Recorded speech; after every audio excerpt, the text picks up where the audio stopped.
উদযাপন করতে পারে তার জন্য ঢাকা মেট্রোপলিটন পুলিশ ব্যাপক নিরাপত্তা পরিকল্পনা গ্রহণ করেছে।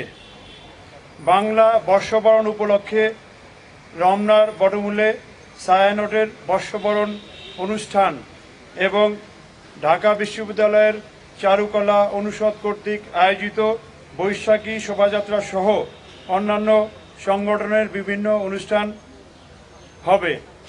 উক্ত অনুষ্ঠানসমূহকে কেন্দ্র করে ঢাকা মহানগরীকে 9টি মূল সেক্টরে এবং 14টি সাব সেক্টরে ভাগ করে ডিএমপির পক্ষ হতে পর্যাপ্ত সংখ্যক ইউনিফর্ম পুলিশ পাশাপাশি সাদা পোশাকে পুলিশ সদস্য মোতায়েন থাকবে। গুরুত্বপূর্ণ অনুষ্ঠান স্থলসমূহ ডগ স্কোয়াড ও বোম ডিসপোজাল টিম দ্বারা সুইপিং করা হবে।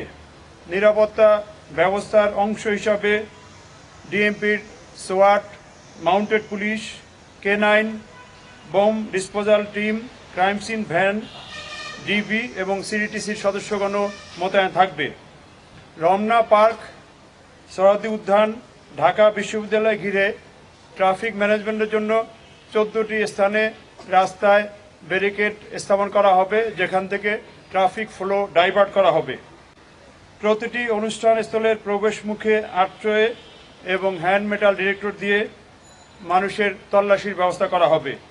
অনুষ্ঠান স্থল ও শোভাযাত্রার রুটসমূহ সিসি ক্যামেরা, ক্ষেত্রবিশেষে ভিডিও ক্যামেরা, স্টিল ক্যামেরা এবং ড্রোনের সাহায্যে সার্বক্ষণিক মনিটরিং করা হবে। অনুষ্ঠান স্থলের চারপাশে এবং শোভাযাত্রার রুটে পর্যাপ্ত পরিমাণ পিকেট, ফুট পেট্রোল এবং পুলিশের লাইনিং ব্যবস্থা থাকবে। অনুষ্ঠান স্থলের গুরুত্বপূর্ণ স্থানের উপর থেকে মনিটরিং করার জন্য পর্যাপ্ত সংখ্যক পর্যবেক্ষণ টাওয়ার সহ রুফটপে ফোর্স মোতায়েন থাকবে। ডিবি এবং সিডিটিসির পর্যাপ্ত সংখ্যক পুলিশ সদস্যগণ সাদা পোশাকে মোতায়েন থাকবে। অনুষ্ঠান স্থলে হকার যাতে প্রবেশ করতে না পারে এবং অন্য কোনো অনাকাঙ্ক্ষিত পরিস্থিতি যাতে তৈরি না হয় সেজন্য আমাদের বিশেষ টিম কাজ করবে। ইফটিজিং, ছিনতাই, পকেটমার প্রতিরোধে পোশাকি পুলিশের পাশাপাশি সাদা পোশাকে পুলিশ দল মোতায়েন থাকবে। অনুষ্ঠানসমূহের নিরাপত্তায় অস্থায়ী পুলিশ কন্ট্রোল রুম স্থাপন করা হবে। রমনা পার্ক এবং সরোয়ার্দী উদ্যানের অভ্যন্তরে লস্ট অ্যান্ড ফাউন্ড সেন্টার স্থাপন করা হবে, যেখানে মাইকিংয়ের ব্যবস্থাও থাকবে।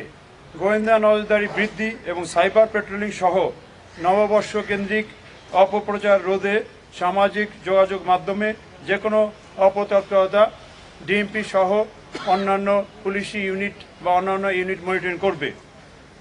সম্মানিত নগরবাসীগণ, আপনাদের নিরাপত্তার স্বার্থে তল্লাশি কাজে আইন শৃঙ্খলা রক্ষাকারী বাহিনীর সদস্যদের সহায়তা করবেন। অনুষ্ঠানস্থলে কোনো প্রকার মুখোশ, ব্যাগ, ধারালো বস্তু বা দাহ্য পদার্থ নিয়ে আসা যাবে না। নির্ধারিত সময়ের মধ্যে অনুষ্ঠান শেষ করতে হবে। অনুষ্ঠানস্থল ত্যাগ করতে হবে আপনাদের নির্ধারিত সময়ের পরে।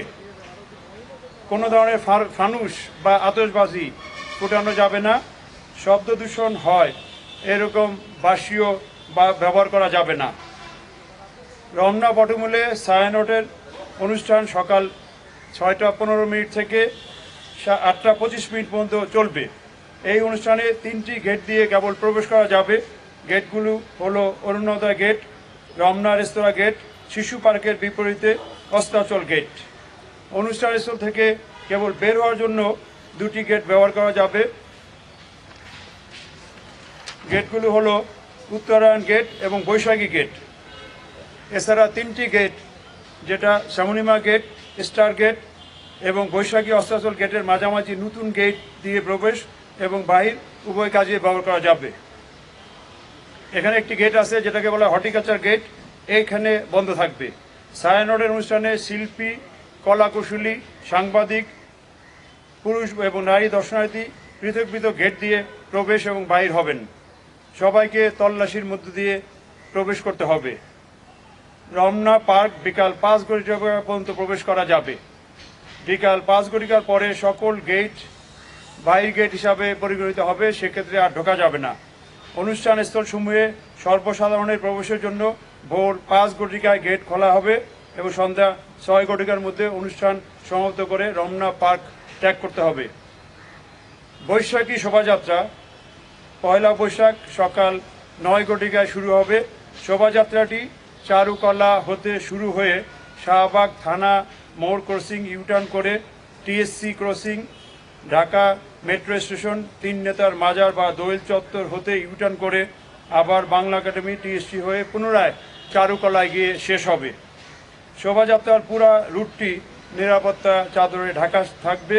শোভাযাত্রার পাশ হতে বিকল্প পথে শোভাযাত্রায় সমবেত হওয়া যাবে না, তবে শোভাযাত্রার শেষ দিকে অংশগ্রহণের সুযোগ থাকতে পারে, সেটা আমরা সিদ্ধান্ত নিয়ে বা ঢাকা বিশ্ববিদ্যালয় কর্তৃপক্ষ সিদ্ধান্ত নেবেন। নববর্ষ উদযাপন উপলক্ষে আগামী পয়লা বৈশাখ মঙ্গলবার ভোর 5 ঘটিকা হতে পরবর্তী নির্দেশ না দেওয়া পর্যন্ত রমনা পার্ক, বিশেষ করে রমনার বটমূল, সরোয়ার্দী উদ্যান, ঢাকা বিশ্ববিদ্যালয় এলাকা এবং আশেপাশের এলাকাসমূহে রাস্তা বন্ধ বা ডাইভারশন দেওয়া হবে। সেই ব্যারিকেড পয়েন্টগুলো হলো যে Bangla motor crossing, hotel InterContinental crossing, police ভবন crossing, Sugandha crossing, Kakrail church crossing, Kadam Foara crossing, high court crossing, Shahidullah হল ক্রসিং, রোমানা চত্বর ক্রসিং, ঢাকা বিশ্ববিদ্যালয় মেডিকেল সেন্টার ক্রসিং, জগন্নাথ হল ক্রসিং, ভাস্কর্য ক্রসিং, নীলক্ষেত ক্রসিং এবং কাটাবন ক্রসিং। এক্ষেত্রে গুরুত্বপূর্ণ কয়েকটা সড়কে যান চলাচলের জন্য কোথা দিয়ে করবে সেটা উল্লেখ করছি। মিরপুর ফার্মগেট হতে শাহবাগ অভিমুখী যানবাহন, বিশেষ করে ভারী যানবাহনসমূহ বাংলা মোটর ক্রসিং থেকে বামে মোড় নিয়ে মগবাজার ক্রসিং হয়ে গন্তব্যে চলাচল করবে। এখান থেকে হালকা যানবাহনগুলো হোটেল ইন্টারকন্টিনেন্টাল পর্যন্ত আসতে পারবে, সেখান থেকে বামে মোড় নিয়ে মিন্টু রোড হয়ে তার গন্তব্যে যেতে পারবে। গোলাপ শাহ মাজার ক্রসিং বা হাইকোর্ট ক্রসিং হতে শাহবাগ অভিমুখী যারা আগে আসতেন তাদেরকে যাত্রীবাহী যানবাহন কদম ফোয়ারা ক্রসিং থেকে রাইট টার্ন করে ইউবিএল ক্রসিং, নাইটেঙ্গেল ক্রসিং হয়ে তাদের গন্তব্যে যেতে পারবেন। সায়েন্স ক্লাব ক্রসিং হতে শাহবাগ অভিমুখী যাত্রীবাহী যানবাহন মিরপুর রোড দিয়ে Azimpur crossing, Tankarpur crossing, Bakshibazar crossing হয়ে গন্তব্যে পৌঁছাবে। এখানে হালকা যানবাহন বিকল্প হিসাবে সায়েন্স ল্যাবরেটরি ক্রসিং থেকে বাটা সিগন্যাল ক্রসিং, কাটাবন ক্রসিং এসে ডানে বা বাঁয়ে মোড় দিয়ে হাতিরপুল বা নীলক্ষেত পলাশী ক্রসিং দিয়ে চলাচল করতে পারবে। রমনা পার্ক বা রমনা বটমূল এবং ঢাকা বিশ্ববিদ্যালয় এলাকায় গাড়ি পার্কিংয়ের জন্য কয়েকটা স্থান নির্ধারণ করা হয়েছে। সেগুলো হলো নেভি গ্যাপ হইতে হোলি ফ্যামিলি হাসপাতাল পর্যন্ত রাস্তার দুই পাশে এক লেনে মানুষের গাড়ি পার্কিং করা যাবে। মৎস্য ভবন ক্রসিং হইতে সেগুনবাগিচা ক্রসিং পর্যন্ত এবং শিল্পকলা একাডেমির গলি, এখানে আইন শৃঙ্খলা বাহিনী বা যারা ডিউটিতে থাকবে তাদের গাড়ি পার্কিং করা যাবে। কাটাবন ক্রসিং হতে নীলক্ষেত হয়ে পলাশী ক্রসিং পর্যন্ত রাস্তার পশ্চিম পাশে এক লেনে জনসাধারণের গাড়ি পার্ক করা যাবে। আব্দুল গনি রোড এবং সচিবালয় রিং রোড, এই রাস্তার দুই পাশেও গাড়ি পার্কিং করা যাবে। বর্ষবরণ অনুষ্ঠানে ফায়ার সার্ভিস ও সিভিল ডিফেন্সের টিম মোতায়েন থাকবে। এছাড়াও সিটি কর্পোরেশন সহ পিডব্লিউডি, স্বাস্থ্য মন্ত্রণালয়ের বিভিন্ন টিম থাকবে। স্বাস্থ্য মন্ত্রণালয়ের অ্যাম্বুলেন্স, মেডিকেল টিম, নৌ পুলিশের ডুবুরি দল এবং সিটি কর্পোরেশন কর্তৃক মোবাইল টয়লেটের ব্যবস্থা থাকবে। পর্যটকদের সেবা প্রদানের জন্য ট্যুরিস্ট পুলিশ সেবা কেন্দ্র স্থাপন করা হতে পারে। সম্মানিত নগরবাসীর অবগতির জন্য আমরা অনুরোধ করছি, ডাইভারশন এবং পার্কিং স্থানসমূহ আপনারা কোথা থেকে ডাইভারশন হবে, কোথায় পার্কিং স্থান, এটা ইলেকট্রনিক মিডিয়ায় প্রচার করে দিলে জনসাধারণের জন্য সুবিধা হবে।